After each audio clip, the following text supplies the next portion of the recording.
Hello and welcome to Granada Reports. On the programme this evening, he lost his family to infected blood. Why Sam is looking for answers when the public inquiry into the biggest scandal the NHS has ever known is published on Monday.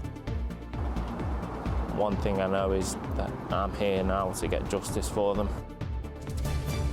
Thank you for saving my life. Little Jensen's message on a big day for the North West Air Ambulance as they celebrate 25 years. The weather packs a perky punch this weekend, so it's ears pricked for a fine forecast alert. Plenty of sunshine on the way, so do stay with us. And I'm live in Morecambe, the home of Tyson Fury. Tomorrow night he hopes to be crowned the undisputed heavyweight champion of the world. I'm at his local gym and I'll be speaking to some of the people who know him best. Also at the start of this extraordinary sporting weekend, we'll hear from Manchester City as they try to be crowned the Premier League champions. We'll be with Bolton Wanderers and Crewe Alexandra ahead of their trips to Wembley. And we'll say farewell to Jurgen Klopp.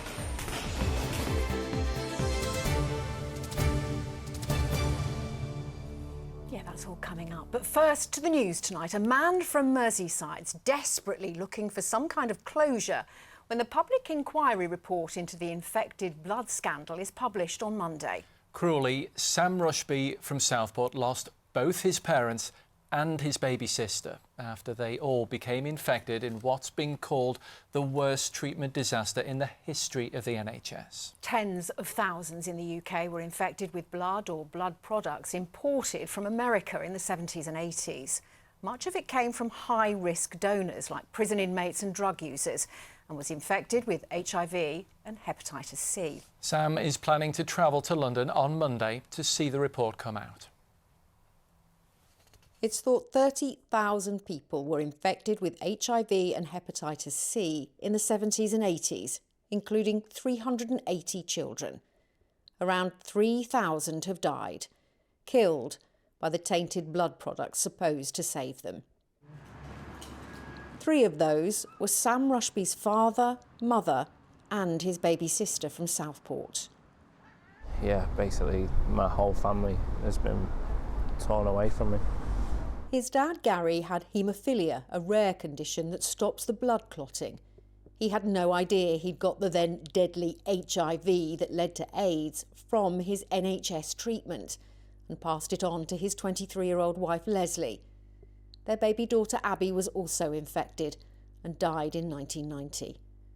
Leslie succumbed in 1994, followed a year later by 34-year-old Gary. He watched his 4-month-old daughter die, then he watched his wife die, and he knew he was going to die.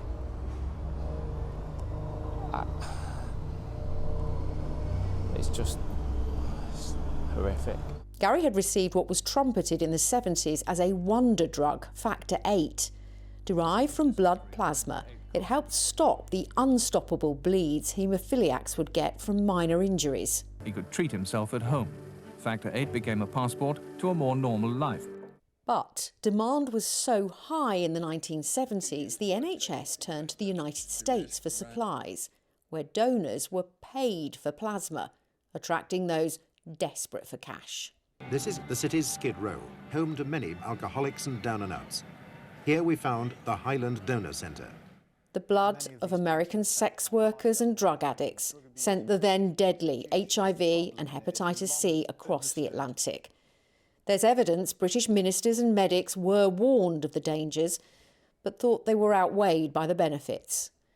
Sam says it's a miracle he wasn't infected, but he was left an orphan at the age of 3, brought up by his grandparents. And I feel so guilty that my sister died and I survived. But one thing I know is that I'm here now to get justice for them. The infected blood inquiry was announced in 2017. From 2019, former judge Sir Brian Langstaff's heard allegations of a cover-up by the government and health officials. Campaigners say they've uncovered documents showing a determination to keep mistakes secret, even from patients. How do you feel about those people who knew about the risks but allowed Factor VIII to be continue to be administered? Well, I think they should be in prison. I think if me or you did it, we'd be locked up. So why is it okay for higher officials to get away with it? Sam has launched a petition for the government to immediately pay recommended compensation to those infected and affected by contaminated blood. He's travelling to London for the inquiry's final report on Monday. The end is near, or at least hopefully. Since that inquiry started, 650 have died, one person every 4 days. Well, Sam's petition has attracted more than 50,000 signatures in just a few days, and you can find out more about it and the inquiry on our website. That's itv.com/Granada. This evening's other news, and a teacher has been found guilty of having sex with 2 schoolboys in Salford. Rebecca Joins was convicted of 6 counts of engaging in sexual activity, including 2 while being in a position of trust. Manchester Crown Court heard she groomed the boys from aged 15 and was on bail for sexual activity with the first boy before going on to become pregnant by the second. She's been released on bail until sentencing in July. Rebecca Joins is a sexual predator. She was their teacher and they rightfully put their trust in her. But Joins decided to abuse her position and used it to groom 2 teenagers. We now wait for Joins to face the consequences of her actions. A jury's been sent out to consider its verdicts in the case of a nursery worker accused of killing a 9-month-old baby. Kate Ruffley denies the manslaughter of Genevieve Meehan at the former Tiny Toes nursery in Cheadle Hulme in May 2022. She also denies an alternative charge of child cruelty. The jury at Manchester Crown Court will resume its deliberations on Monday. 2 police officers who took a 2-hour break to get a kebab on the night of the Manchester Arena terror attack have been handed final written warnings. The officers drove 5 miles to a takeaway, leaving the city room where Salman Abedi detonated his bomb unmanned. 22 people died and hundreds more were injured in the attack in May 2017. Well, next tonight, any 25th birthday is a major milestone, but when it's a charity that saved thousands of lives and yet had to exist entirely from public donations, it's possibly just that little bit more special. We're talking about the North West Air Ambulance. Over those 25 years, many of us will have seen their helicopters at roadsides, in fields, on mountains and hills, rescuing people from disaster. Our correspondent Mel Barham's been to meet some of the people who owe their lives to the charity. They're often the difference between life and death. Hello, Barton. Rushing to people in their greatest hour of need. And incredibly, it's been 25 years since the first flights took off here in the Northwest. In those 25 years, they've attended an incredible 25,000 jobs. And in the last year alone, they've helped 1,500 patients. So many people who owe their lives to this charity. Little Jensen, just one of them. All I heard was a smash of a cup and the worst nightmare happened. Exactly a year ago today, the then 2-year-old had poured a boiling cup of tea all over his body. It was all over his chest, his face. Luckily that, because of the swift help from the air ambulance, has helped that. He's really well now. We owe them everything and they're definitely heroes in our eyes. And that's exactly how Mike sees it too. Turns out I had something called a widowmaker, which is a 96% mortality rate if it happens outside of a hospital. He'd collapsed in the gym just round the corner from here. A doctor in an air ambulance response car came to his rescue. Apparently I was unconscious for 12 minutes, so I was basically dead for 12 minutes. As soon as they got there, he said it was like some kind of a miracle going on. He was rushed to hospital. 4 weeks later, was back playing squash. They now have 2 helicopters in Manchester and 1 in Blackpool. And then this is the stretcher. What is it like doing this job? It's brilliant. It's probably the best job in the ambulance service. It's definitely the best job in the ambulance service. And we sometimes get to meet the patients that we've treated as well, which is obviously absolutely brilliant. It's a fantastic achievement to hit 25 years today, our birthday. Looking back from where we've come as a single helicopter in Blackpool that basically ferried people around in the sky to where we're now delivering enhanced pre-hospital care, life-saving service. It's fantastic. But this is a charity that relies entirely on donations. 18 million is needed every year to keep it running. Some people think they're a glorified taxi service. That's so far from the truth. You are getting a hospital brought to you in your biggest time of need, and what a charity. But if they're to survive another 25 years or even the next 12 months, it'll be down to the generosity of the public. Mel Barham, ITV News, Barton Aerodrome. Yeah, let's hope they have many more birthdays to come. OK, that's it from us for now. We're heading over to Morecambe. And Mike, excitement building there for a local hero. Yeah, good evening, everyone, and a very warm welcome from Coastal Amateur Boxing Club in Morecambe. This place is just a stone's throw from Tyson Fury's house, and as you can see, there is a Friday evening boxing session underway. Everyone with a little extra spring in their step today as the excitement builds in this town and indeed across the globe ahead of tomorrow's big fight. Tyson Fury is more than 3,000 miles from home in Saudi Arabia, preparing for the biggest fight of his career against Ukraine's Alexander Usyk. Tomorrow night, the winner will be crowned the first undisputed heavyweight world champion in 25 years. That means they'll win every version of the heavyweight world title. 6 belts on the line. Let's hear from the man himself. I want to thank Usyk for turning up and challenging me. And that's about it. Thank you to all the fans who travelled over to support me, because I know it's tough times at the moment and money's hard, so I aim to put on a show. Thank you very much. God bless. Well, I'm joined now by one of the coaches here at the gym, Lee Mountain. Lee, there is huge excitement, not just here at the gym, but in Morecambe. Huge love for Tyson Fury in this town. Absolutely. Ever since the fight was announced, there was a buzz in the gym, but not only in the gym, but also in the town, and it's just got bigger and bigger as closer it's got to fight now. It's amazing. And Tyson is very much part of the family here, isn't he? He's a regular at this gym. Tell us more. He's definitely one of the gym's friends. He donated some of the bags you see behind us, some of the gloves he's donated as well. He comes to the fight nights, he hands out trophies. His children come to spar and come to train. He's a great guy. And members of this club are actually out in Saudi now. They're going to be in Tyson's corner, aren't they? Tell us about that. Bob Howard, the lead trainer, he's out with Isaac Lowe, another local fighter who's on the undercard of Tyson's bill. And also Jamie Wakeman is another head trainer, along with his son, watching Tyson there just to experience it all. What are they saying about Tyson? He looks good. In the shape of his life, he's focused, he's there, he's going to win. OK, let's bring in a couple of the boys now. Leo, just tell me how excited you are personally about what is about to unfold in Saudi tomorrow. I mean, all of us are all excited. We're all ready to watch Tyson Fury win the fight, and that's pretty much it. It's a big talk in the town, and everyone's ready to watch the fight go down. And Lewis, how much of an inspiration is Tyson Fury to you and all the guys you see here? He's a big inspiration. Everything he's achieved and what he's done is incredible, and potentially what he could do is really inspiring to the rest of us. Lee, just give me a flavour of what is it like to live in the same town as Tyson Fury when he's walking down the prom every day? It's surreal. He's the heavyweight champion of the world. He's at the pinnacle of the sport, and he lives in Morecambe, which is just a sleepy, seaside town. That there's not a lot to do here, and the heavyweight champion of the world lives here. It's amazing. And he's going to win tomorrow, isn't he? 100%. He's going to keep it long. He's going to do the business. 100%. Predictions, boys? He wins the fight easily. Unanimous decision. Unanimous decision. Unanimous decision. Well, thanks very much for joining us, guys. Let you get back to training.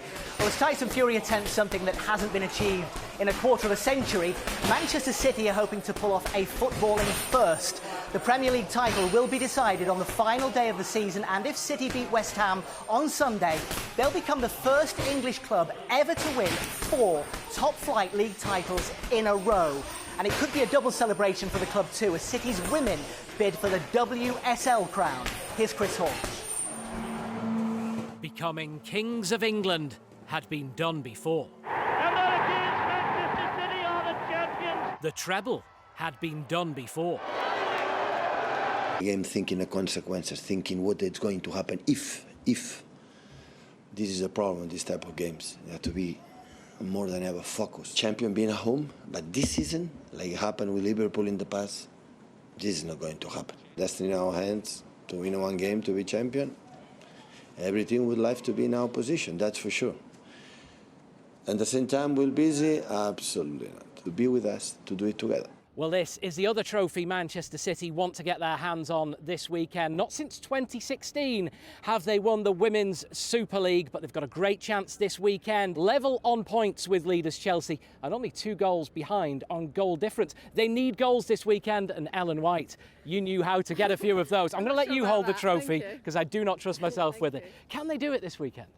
I think so. I think at the moment the trophy's in Chelsea's hands, I feel. But I feel like Chelsea have the tougher of the tie against Manchester United. But how do the players handle that sort of day when they're keeping an eye on results elsewhere? It's tough, really. I think it's just trying to handle your nerves, really. I think for City, they just need to concentrate on getting 3 points. And then if they can score goals, then that's the priority. I'm just going to be enjoying it. I want loads of goals. Well, it's the biggest weekend of the season for 2 more of our clubs. Bolton Wanderers and Crewe Alexandra are both heading for Wembley. Bolton take on Oxford United tomorrow in the League One playoff final, while on Sunday Crewe face Crawley Town in the League Two final. And this afternoon, well, supporters turned out to wave off their heroes as they set off for London. Promotion would be a huge moment for both clubs who've been through tough times in recent years. David Chisnell reports. 2 clubs, 2 dreams, 1 objective, promotion. We're going to Wembley! Bolton Wanderers are Wembley bound, taking 30,000 fans to London in hope of ending their 5-year exile from the Championship. In a 10-day turnaround in a cost of living crisis, to take 30-odd thousand fans to Wembley is just an incredible effort. It shows the togetherness. I can't thank everybody enough. We know how difficult it is and how financially challenging it can be. But your support is everything to us, and hopefully we can make you proud on Saturday. Come on, lads, 90 minutes, then the whole town can crush a grape.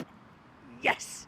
Former Crackerjack host Stu Francis is a lifelong Bolton fan who knows all about the importance of promotion. What does it mean to the town? It means everything. Oh, yeah, everything, because we are a football town. I mean, look at it. It's a sleeping giant, the stadium, this beautiful stadium, and the roof doesn't leak. And hopefully this could be the start of waking the giant up.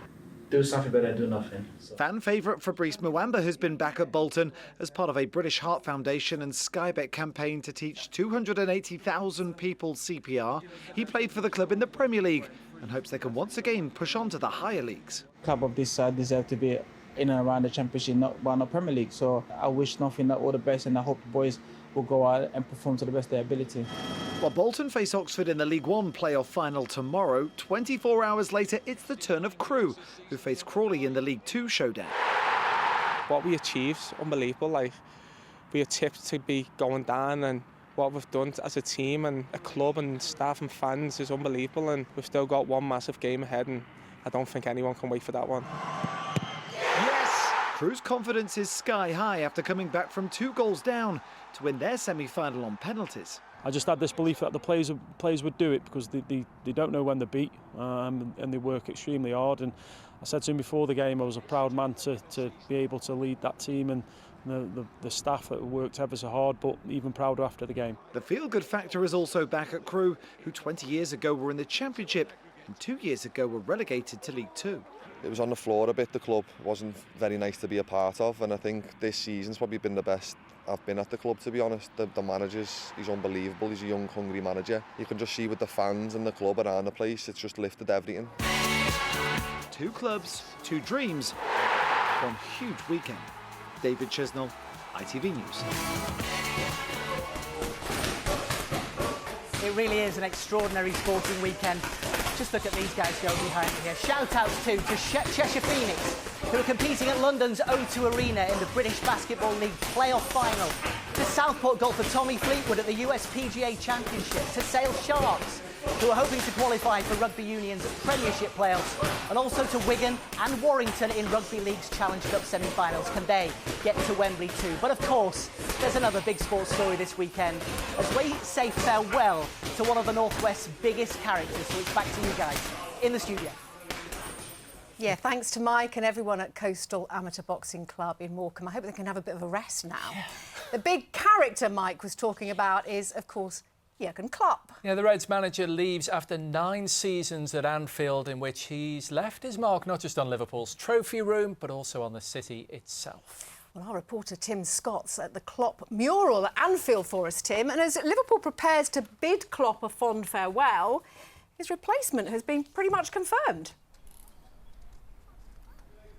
Yes, well, today in his weekly press conference, Arne Slot said he would be taking over as Liverpool manager next season. It's going to be emotional, but what a roller coaster ride it's been these last 9 seasons.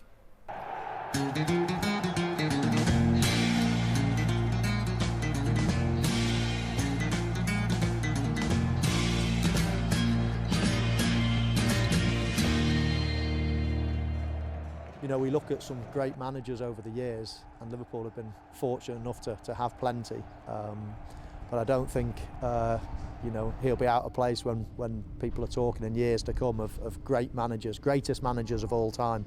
He's certainly in the handful of that. Really, let's try to start a new way. Try to start very emotional football, because I think it's important at Anfield.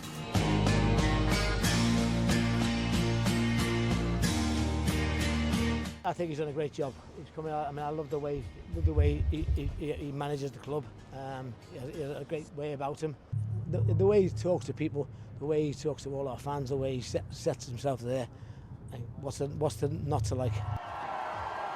You cannot really describe it, to be honest. I cried as well a little bit because it's so overwhelming. He's lovable. He's funny. He's charismatic. When you think of Liverpool, you think of Klopp. So. It's going to be sad soon. I think Jurgen Klopp is the face of Liverpool. If I would have thought I could have done more, I couldn't have done more. The rest will be judged by the people.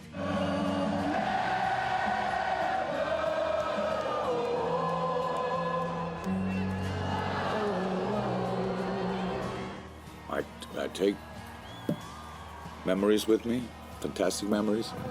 I take friendships with me, relationships with me, forever. I will not forget a day in that time.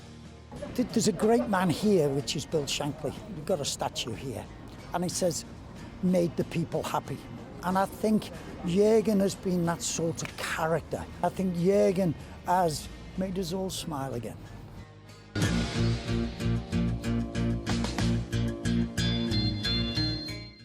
I met the best people I ever met, and I did it for the best club I could have imagined. So that's just how it is in a wonderful, very, very, very special city, very special.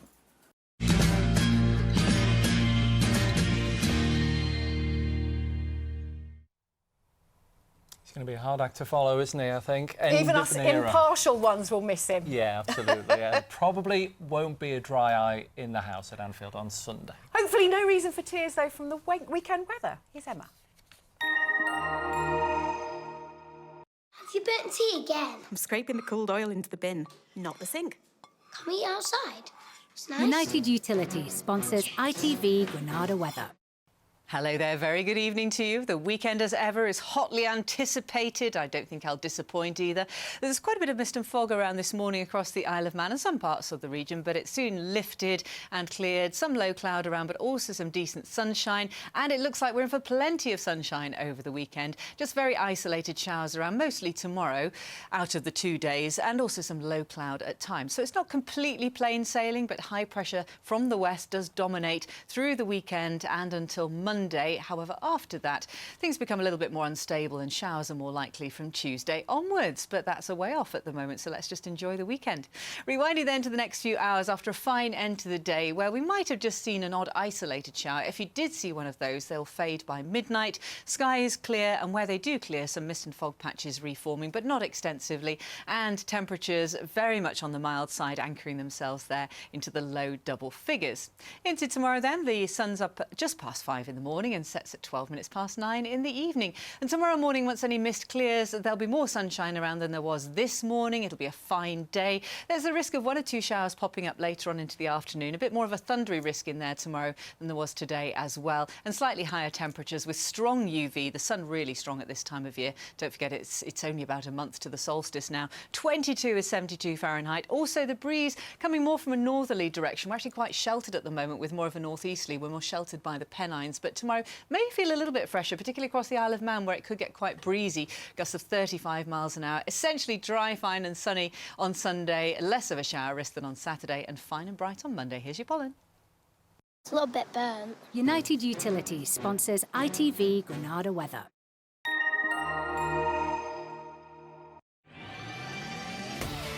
Hello, summer. Piri sponsors ITV Pollen Count.